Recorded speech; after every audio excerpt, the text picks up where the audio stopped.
On va passer à vous, Emmanuel Ducrot. Bonjour Emmanuel. Bonjour Dimitri et bonjour à tous. Vous nous parlez ce matin des éoliennes. Alors Michel Barnier en a parlé hier en disant oui, il faut continuer à développer les énergies renouvelables, mais en mesurant mieux tous leurs impacts. Et je pense aux éoliennes, a dit Michel Barnier.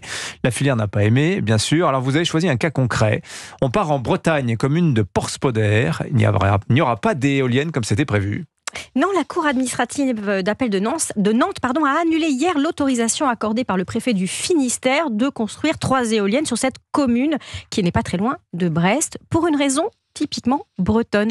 À 550 mètres des éoliennes, il y a 2 menhirs, l'un debout, l'autre couché, et la justice administrative estime que 3 poteaux de 120 mètres de haut porteraient atteinte, je cite, aux paysages environnants et au patrimoine archéologique situé à proximité. Et les riverains et les amoureux du patrimoine local sont soulagés. Oui, c'est une victoire par Toutatis. Ils voulaient sauvegarder un site exceptionnel face à l'île d'Ouessant, un patrimoine vieux de 6000 ans qui est classé depuis 1893. Pour eux, les éoliennes représentaient une nuisance, une pollution visuelle qui n'était pas compensée par les 9 mégawatts de puissance installée qui étaient annoncés. Alors, au-delà de la satisfaction locale, cette décision est un bon résumé de ce qui se joue souvent en justice autour des projets d'éoliennes. Oui, les conflits sont légion autour de ces installations d'éoliennes. Il y a un vrai effet de saturation en France. Les 3/4 des projets sont désormais attaqués en justice.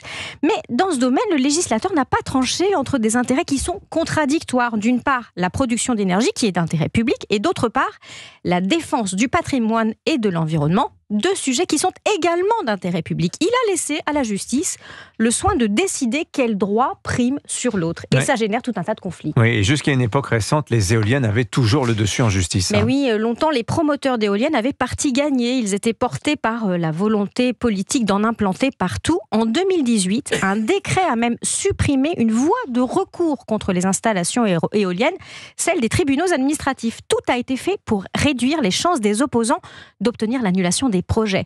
Ça explique que dans de nombreux cas, comme autour de la montagne Sainte-Victoire, on se rappelle de ce cas emblématique, les riverains ont eu du mal à faire valoir juridiquement les dégâts qu'elles occasionnent aux terres agricoles, aux populations d'oiseaux, aux paysages et donc au patrimoine archéologique.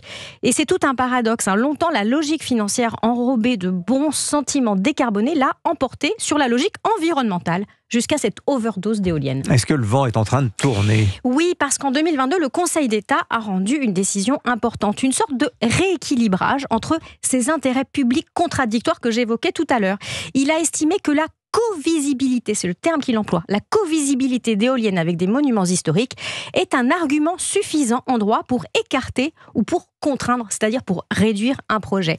Il a préféré le patrimoine aux intérêts énergétiques.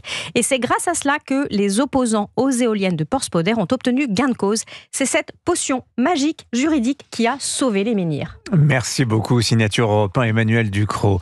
8h49 sur Europe 1, à 11h sur, vous le savez, vous connaissez le rendez-vous, vous retrouvez Pascal Praud.